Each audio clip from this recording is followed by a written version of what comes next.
Bismillahirrahmanirrahim. Assalamualaikum warahmatullahi wabarakatuh. Selamat datang teman-teman mahasiswa HI Hubungan Internasional dalam modul pertama HI Kawasan Uni Eropa. Di sini saya akan membahas berkaitan dengan brief introduction atau pengantar mata kuliah HI Kawasan Uni Eropa, dan sedikit penjelasannya berkaitan dengan apa yang sudah kita ambil di mata kuliah metodologi atau teori hubungan internasional, tentang bagaimana teori-teori hubungan internasional melihat Uni Eropa sebagai sebuah unit dan apa yang ada di dalamnya, serta bagaimana kita mengkategorisasikan berbagai kejadian-kejadian yang ada di dalam Uni Eropa dan juga melihatnya serta memahaminya dalam perspektif teori hubungan internasional. Oke, ini akan kita bahas di dalam video ini. Yang pertama berkaitan dengan general information, what is AU, terus what is the main characters of AU, who are the members, how it integrates, what is the body of AU, dan yang terakhir, how we see AU from international relations theories.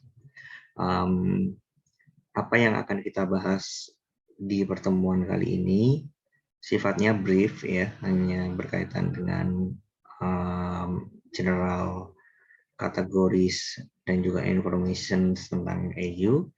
Yang nanti akan kita bahas bersama lebih dalam di pertemuan-pertemuan di modul yang akan datang. Oke, kita lanjut ya. Ini adalah peta Uni Eropa. Saya izin untuk memindahkan gambar.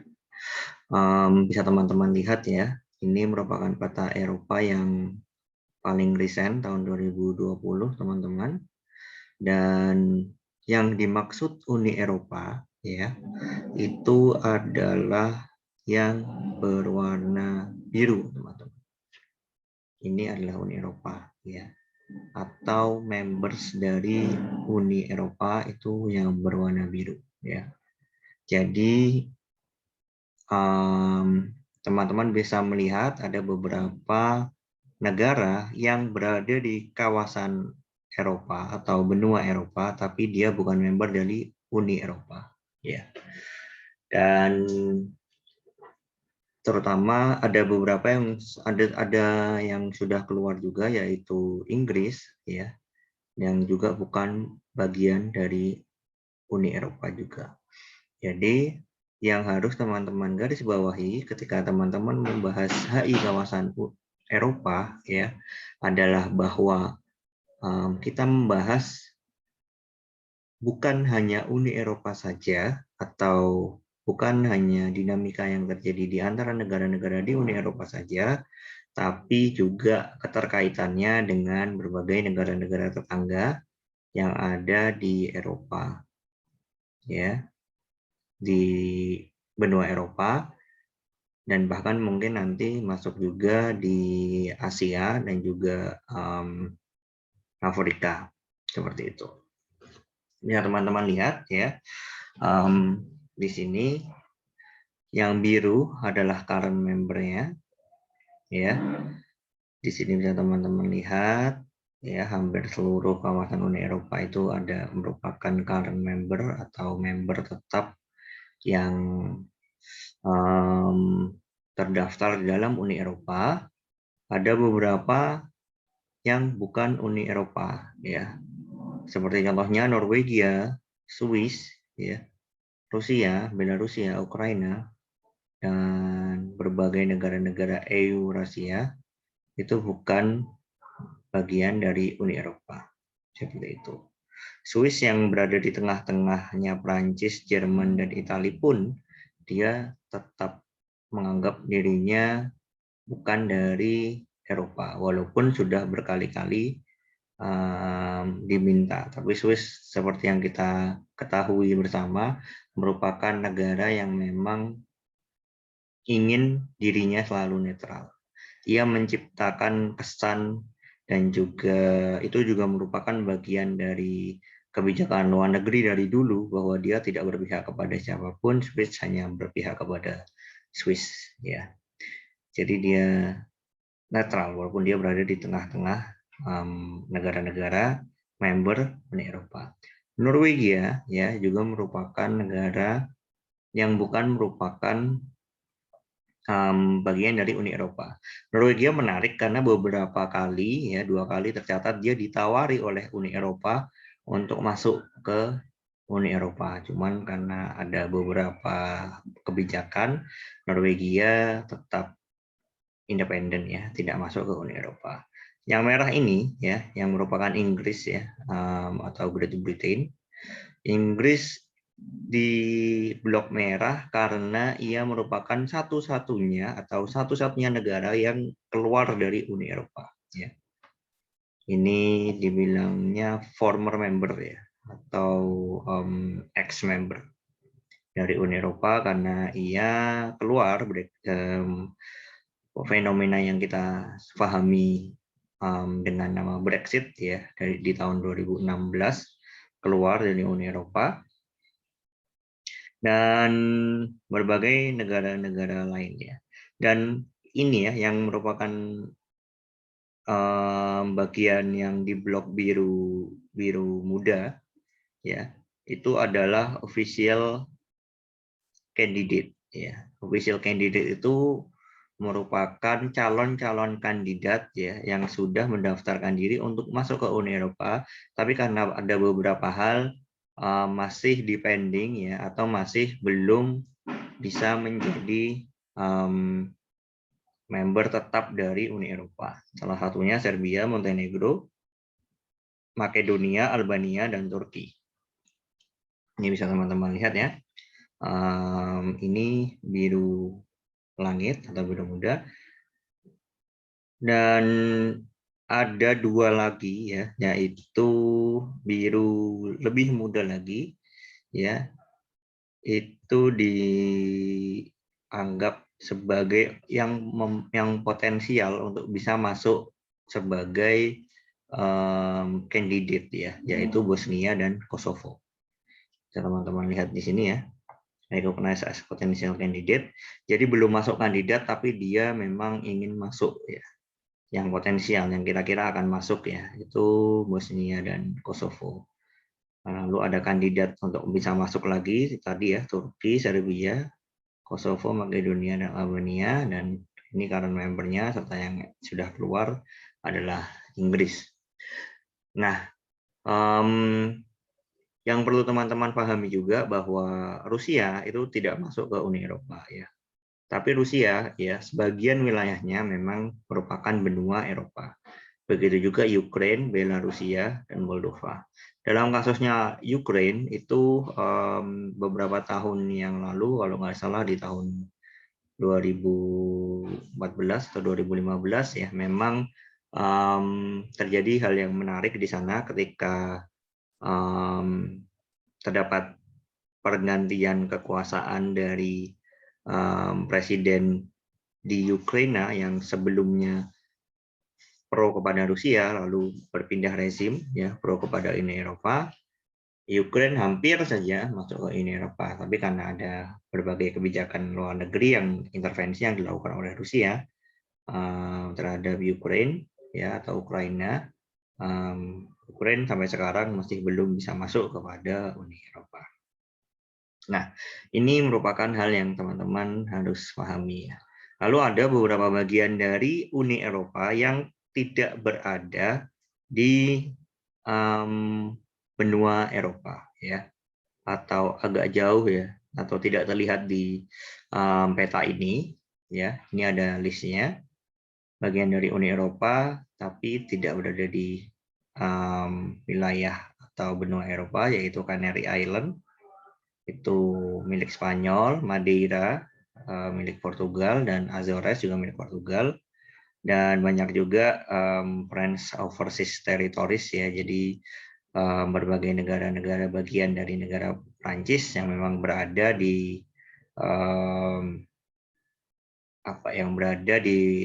di luar teritori wilayah Perancis besar ya.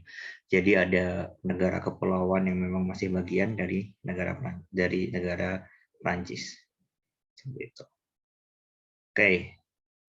Lalu kita masuk ke general info of AU ya. Jadi kita akan membahas berkaitan dengan apa sih ya yang perlu diketahui general info tentang AU.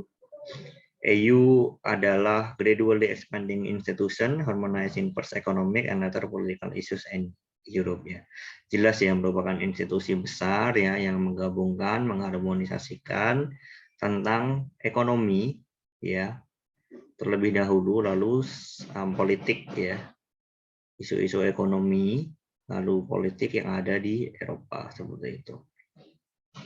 Terus Uni Eropa juga merupakan institusi yang mengaplikasikan berbagai kebijakan ekonomi dan juga kerjasama antar negara-negara yang ada di dalamnya, applied economic strategies and mutual cooperation. Dan yang ketiga, developing political structure. Jadi selain ini institusi ekonomi, ini juga institusi politik. Dapat dilihat dari adanya sets of common domestic and foreign policies ya. Jadi adanya kebijakan yang terintegrasi ya yang diterapkan di semua members berkaitan dengan kebijakan domestik, kebijakan dalam negeri dan juga kebijakan luar negeri and foreign. Terus adanya political structure ini juga berhubungan dengan negara-negara besar ya yang dianggap EU sebagai sebuah negara yang secara strategis penting, yaitu hubungannya antara US, Uni Amerika dan juga Rusia, ya. Lalu juga political structure, adanya isu-isu politik, ya, itu juga berkaitan dengan adanya permasalahan yang ada di EU, yaitu seperti democratic deficit, ya.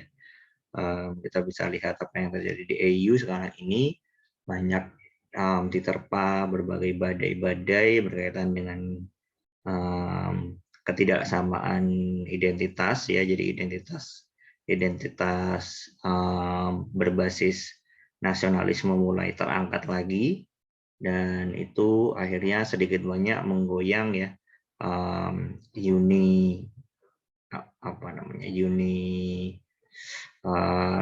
kesatuan maksudnya ya, unipolarity of EU. Jadi kesatuan yang ada di EU yang sudah dijaga selama lebih dari mungkin 40 tahun dari awal pembentukan EU sampai sekarang ini ya, itu mulai sedikit banyak digoyang ya,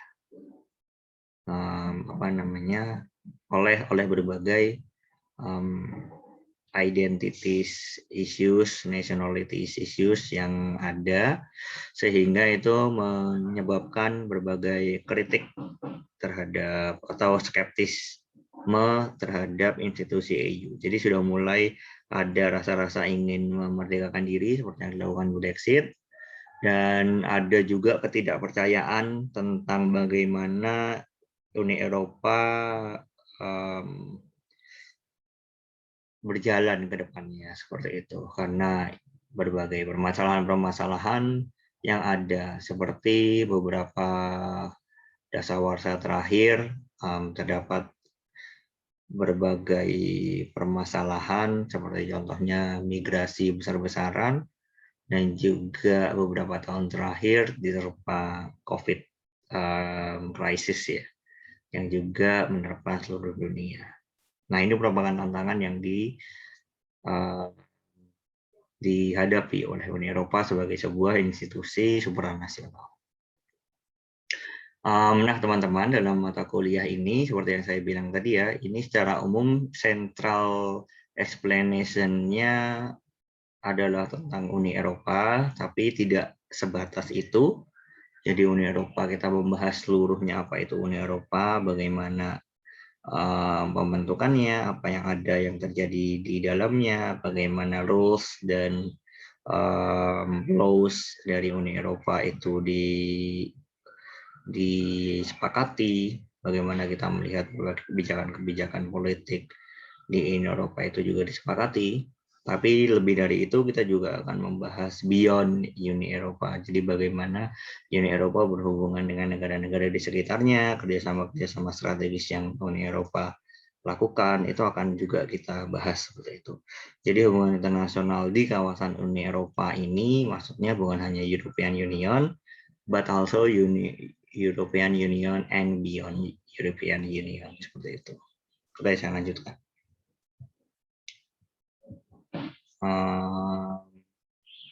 Lalu main karakteristik of Europe ya.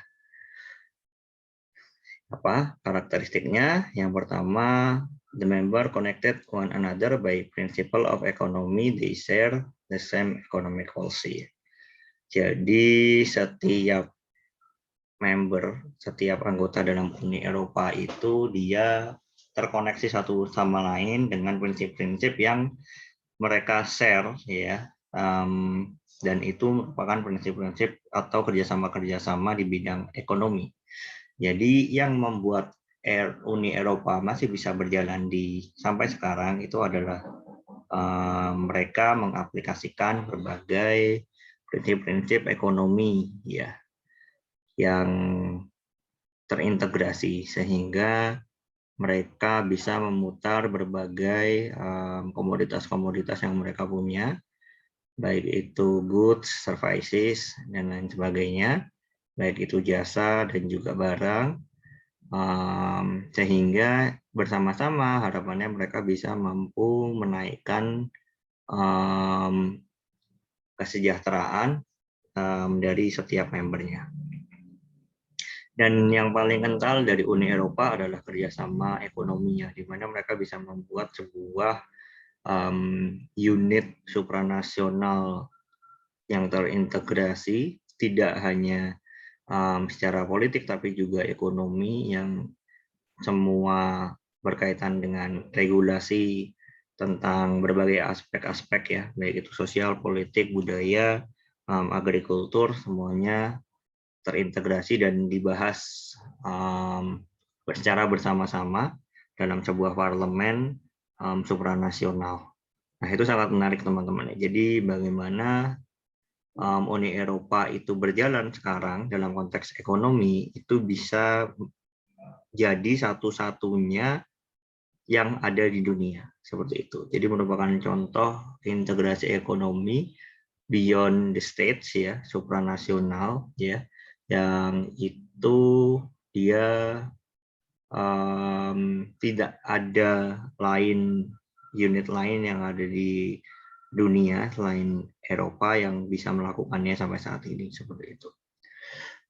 Ya, kebanyakan berbagai regional institutions ya, dalam konteks regionalisme itu mereka bergabung aspek-aspek politiknya yang lebih kental daripada ekonominya. Seperti contohnya Asia mungkin ya, dan mungkin Semenanjung Arab gitu ya. Sangat kental kebijakan yang arahnya itu adalah kepentingan politik. Tapi Eropa, kita lihat kepentingan politiknya memang ada, tapi itu merupakan yang kedua ya. Karena yang pertama adalah kepentingan ekonomi.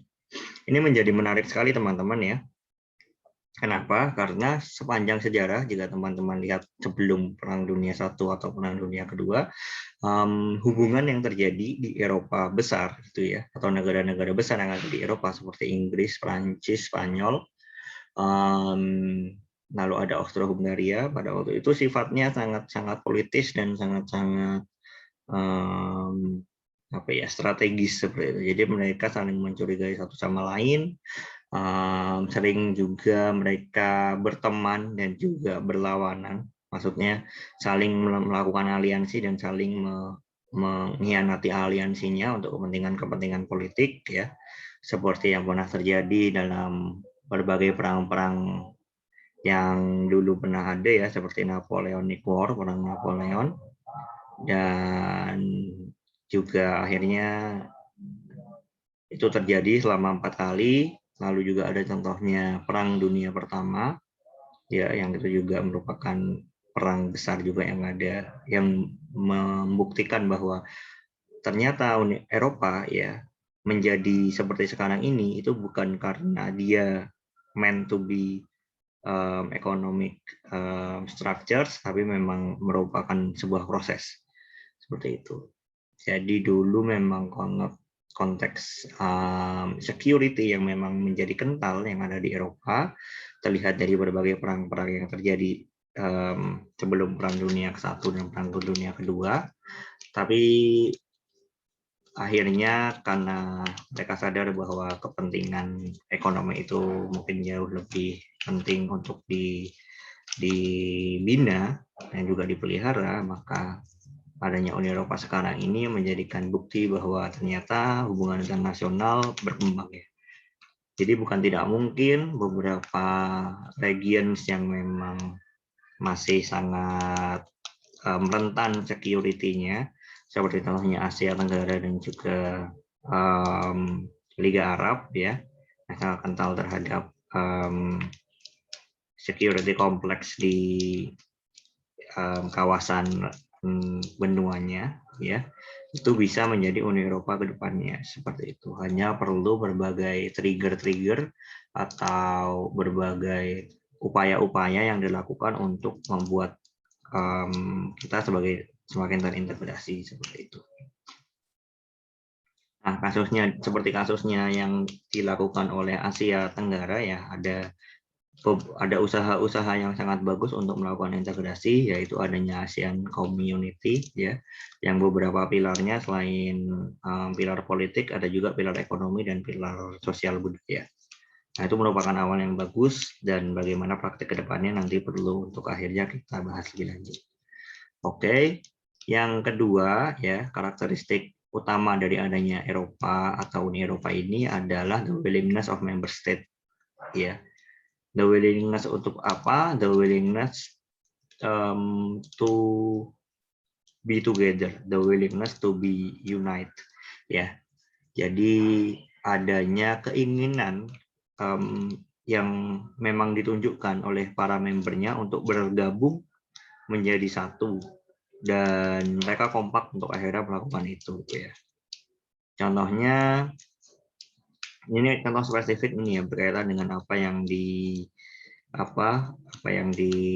terjadi di Eropa untuk usaha mereka menjaga kesamaan motivasi mereka untuk menjadi member state itu adalah bagaimana dilihat dari upaya mereka dalam membuka peluang untuk negara-negara lain di sekitarnya untuk bisa masuk ke Eropa. Ya, jadi ada upaya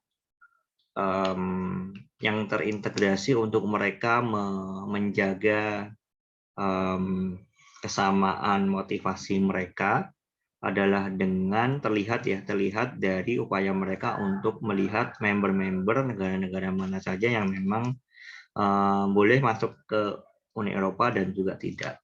Kasus yang terjadi di Turki, kenapa Turki sampai sekarang masih saja selalu menjadi official candidate ya, tidak masuk ke members ya, hanya menjadi kandidat saja, itu adalah karena beberapa artikel di EU Treaty, European Treaty Procedure tahun nomor 49 berkaitan dengan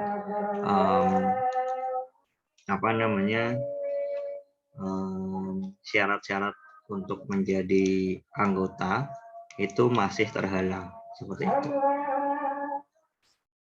Oke. Kita tunggu azan sebentar ya.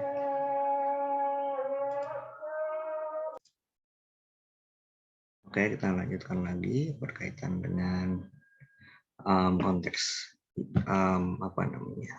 artikel 49 di Undang-Undang EU yang menyatakan bahwa beberapa aspek-aspek identitas atau kesamaan identitas yang perlu untuk akhirnya diadopsi oleh negara-negara lain yang memang ingin masuk ke EU. Maksudnya apa? Contohnya berkaitan dengan penerimaan terhadap liberal kapitalisme sebagai sebuah sistem politik yang ada di negaranya, lalu penghargaan terhadap human rights dan individualism. Nah, itu merupakan aspek-aspek yang perlu ada, ya, untuk akhirnya diterapkan di dalam negara-negara yang ingin masuk ke Uni Eropa. Turki, ya, yang sudah lama sekali ingin masuk ke Uni Eropa, itu terhalang di situ karena berbagai perbedaan yang ada di Turki, seperti itu. Nah, berbagai constraints yang memang ditetapkan oleh members of Europe ini merupakan salah satu upaya bagi mereka untuk tetap menjaga motivasi mereka, member yang ada di dalamnya itu tetap kuat, ya. Nah, itulah juga yang membuat bahwa Uni Eropa itu berbeda dari yang lain. Prediksi saya sendiri berkaitan dengan Turki akan jauh lebih lama lagi untuk bisa masuk ke Uni Eropa karena berbagai perbedaan budaya seperti yang kita pahami bahwa Turki corak mayoritas penduduknya juga Muslim. Turki juga merupakan negara Islam dan aspek-aspek berkaitan dengan norma-norma keislaman itu memang ada beberapa hal yang memang berbeda gitu ya di Eropa dan juga di Turki, sehingga itu juga menjadi salah satu penghalang. Oke, lanjut. Karakteristik dari EU yang berbeda dari negara lain adalah adanya legal system yang itu bisa atau terterapkan di berbagai negara-negara members Uni Eropa seperti itu. European Union Law atau hukum Uni Eropa, ya, itu merupakan hukum internasional supranasional, ya, yang beyond states, ya, yang di atas negara-negara, yang itu menjadi hukum utama yang diterapkan di Uni Eropa di atas hukum nasional di negara-negaranya, seperti itu. Nah, ini juga menjadi sebuah hal yang unik dari Uni Eropa yang tidak ada di negara-negara lain di seluruh dunia, bahwa ada hukum internasional yang memang terintegrasi dan juga itu diterapkan di negara-negara yang diterapkan di negara-negara member di Uni Eropa. Dan berkaitan dengan voting system atau sistem voting yang ada di Uni Eropa, terdapat 4 voting system. Nanti akan kita bahas lebih lanjut, ya. Ada qualified majority voting, unanimity, dan simple majority. Nah, ini merupakan voting system yang memberikan ruang tidak hanya ruang tersebut untuk negara-negara yang ada di Eropa atau perwakilan negara-negara yang ada di Uni Eropa, tapi juga perwakilan masyarakat yang ada di Uni Eropanya. Jadi votingnya tidak hanya legislatif yang mewakili negara-negara di Uni Eropa, tapi juga mayoritas member state dan juga populasi yang ada di Uni Eropa. Nah, ini juga menjadi sebuah upaya untuk yang unik, ya, yang di Eropa untuk akhirnya membuat bahwa perlu adanya keseragaman suara yang diperlukan untuk Eropa establish berbagai peraturan-peraturan, prosedur-prosedur, hukum-hukum yang memang penting untuk Uni Eropa ke depannya dan juga isu-isu lain yang penting ke depannya. Seperti itu, ya. Nanti untuk lebih detailnya akan kita bahas lebih lanjut di pertemuan berikutnya. Lalu members, teman-teman, di sini ada 27 member states, ya. UK left tahun 2016 dan ada states yang juga ingin masuk, ya, atau official candidate atau aspiring states. Ada Serbia, Montenegro, Bosnia, Northern Macedonia, Albania, dan juga Turki. Nah, ini berkaitan dengan masuknya negara-negara di Uni Eropa. Dari pasca Perang Dunia Kedua sampai sekarang, teman-teman ya. Kita melihat awal mula founding fathers dari adanya Eropa ini adalah Prancis, Jerman, Italia, Belgia, Luxembourg, dan juga Belanda. Tahun 1950 disusul oleh Great Britain, Ireland, dan Denmark.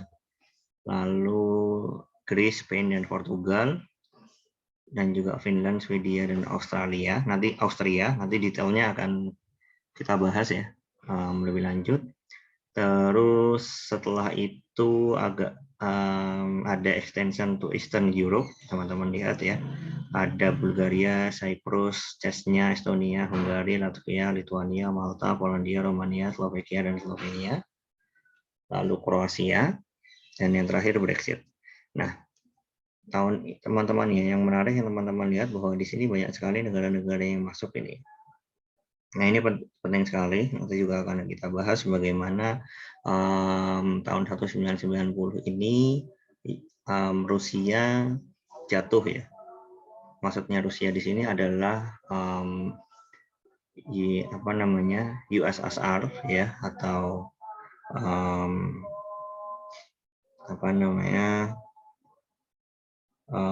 Uni Soviet ya. Itu runtuh tahun 1990. Lalu ada upaya dari Uni Eropa ya, yang pada waktu itu juga terancam oleh adanya Fakta Warsawa yang dilakukan oleh Uni Soviet ya melalui NATO-nya, itu untuk melakukan ekstensi atau pengembangan ke timur ya.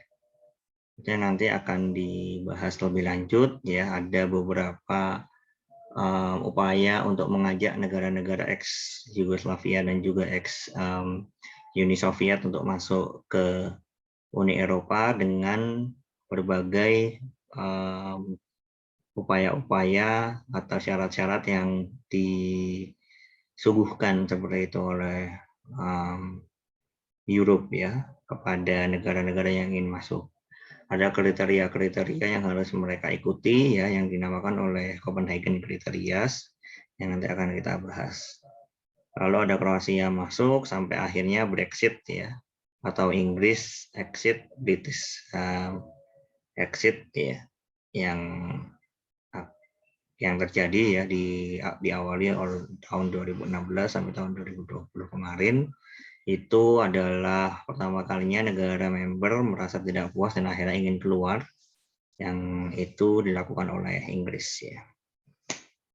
Apa yang akan terjadi ke depannya nanti mungkin ada dari kalau misalnya kita lihat dari apa yang terjadi di sekarang, terutama di pasca Brexit, itu ada bisa kita lihat nanti mungkin ada isu-isu berkaitan dengan reunification of Ireland dan juga Scotland rejoining Uni Eropa. Nah, ini menarik sekali teman-teman ya, juga kita lihat bahwa Brexit ya, nanti akan kita bahas di akhir ya, berkaitan dengan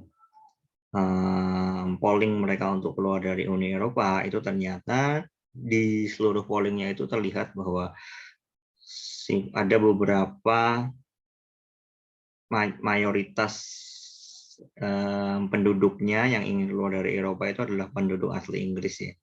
Penduduk Ireland ya, itu sebenarnya masih ingin ikut ke Uni Eropa. Jadi bisa jadi nanti penduduk Scotland maksud saya, ini masih menganggap bahwa European Union itu prospektif ya. Jadi nanti bisa Scotland itu masuk ke Uni Eropa kalau misalnya memang mereka mau, cuman salah satu syaratnya mungkin mereka harus keluar dari Inggris besar atau Great Britain gitu. Jadi kalau misalnya Scotland nanti keluar dari Great Britain, dia bisa masuk ke European Union dengan status sebagai sebuah negara baru seperti itu. Nah, isu yang juga berkembang berkaitan dengan Brexit ini itu adalah adanya reunifikasi dari Irlandia seperti itu. Jadi ada Irlandia Utara dan Irlandia Besar. Irlandia Besar masih masuk ke Uni Eropa, sedangkan Irlandia Utara Brexit. Nah, kalau misalnya nanti reunifikasi ini terjadi, bisa jadi nanti Irlandia Utara keluar dari Inggris Besar dan bergabung dengan Irlandia untuk akhirnya bergabung juga ke Uni Eropa. Nah, teman-teman, kita bisa melihat bahwa apa yang terjadi di Eropa sekarang ini sangat-sangat kental dengan nasionalisme baru ya di antara negara-negara yang merasa tidak puas dengan adanya kebijakan-kebijakan terintegrasi yang ada di Uni Eropa, terutama pasca berbagai kebijakan-kebijakan yang memuat berbagai ribuan imigran yang masuk ke Uni Eropa ya, yang itu juga sedikit menggoyangkan berbagai kepentingan negaranya dalam konteks ekonomi dan politik serta sosial. Nah, itu akan ada istilah European skepticism ya. Jadi adanya rasa skeptis, rasa tidak puas, rasa rasa tidak percaya terhadap apa yang dilakukan oleh Eropa, kebijakan-kebijakan apa saja yang dilakukan oleh Uni Eropa seperti itu, sehingga nanti ditakutkan European Union tidak lagi kompeten untuk akhirnya bisa menjaga kesatuan negaranya seperti itu. Nah, ini sepanjang sejarah kita bisa melihat ada 4 usaha untuk terintegrasi. Yang pertama military force, seperti saya bilang tadi ya, jadi ada usaha untuk menggabungkan Europe ya. Jadi economic integration yang kental sekarang ini ya di Uni Eropa itu bukan merupakan usaha awal untuk menggabungkan Uni Eropa, tapi ada time of integration sebelumnya ya, yaitu dengan military force ya, yang dilakukan oleh Macedonian Empire, itu dilakukan oleh the Alexander the Great ya, melalui Roman Empire, melalui Pakromananya, Ottoman Empire ya, yang menggabungkan tidak hanya Eropa tapi juga Asia, Napoleon Empire melalui Napoleonic War-nya, menggabungkan seluruh Eropa dari Eropa Barat sampai Eropa Timur dari tengah ya, lalu ke barat, setelah itu ke timur, lalu Hitler juga mencoba untuk melakukannya di Perang Dunia Kedua. Lalu ada juga usaha dalam konteks keagamaan yang mencoba untuk menggabungkan Eropa menjadi sebuah region dengan dengan corak Katolik, yaitu melalui gereja Katolik ya yang ada di abad pertengahan. Lalu melalui konteks pemikiran, ada beberapa pemikir seperti Immanuel Kant dan lain sebagainya, yaitu mencoba untuk mengaplikasikan berbagai pemikiran-pemikirannya untuk bisa diaplikasikan di konteks kenegaraan yang ada di Eropa. Lalu economic political time of integration yang terjadi sekarang ya, ini nanti yang akan kita bahas lebih jauh di pertemuan berikutnya. Ada Marshall Plan, OEC, NATO, Council of Europe, Schuman Plan, dan lain sebagainya. Nah, ini yang akan kita bahas ya, dari 1950 sampai sekarang ada berbagai usaha-usaha untuk integrasi. NATO, Marshall Plan, Schuman Plan, European Coal and Steel Community, Treaty of Rome, Common Cultural Policy, Single European Act, Maastricht Treaty Extension of Eastern Europe, dan lain sebagainya. Lalu BADI yang ada di Europe ini juga perlu untuk akhirnya digarisbawahi ya. Ada beberapa struktur ya yang ada di Uni Eropa, yaitu European Council, European Commission, European Council of Ministers, European Parliament, dan European Court of Justice yang nanti akan kita bahas lebih lanjut. Oke, untuk ini merupakan akhir dari bagian pertama dari video ini. Kedepannya nanti akan ada perspektif hubungan internasional dalam melihat Uni Eropa ke depan dalam teori-teori yang sudah dibahas di hubungan internasional. Jadi bagaimana kita melihat Uni Eropa melalui perspektif atau kacamata berbagai teori-teori yang ada yang diaplikasikan dalam hubungan internasional. Oke, itu dulu dari saya untuk pertemuan yang pertama ini. Sekian dan terima kasih. Assalamualaikum warahmatullahi wabarakatuh.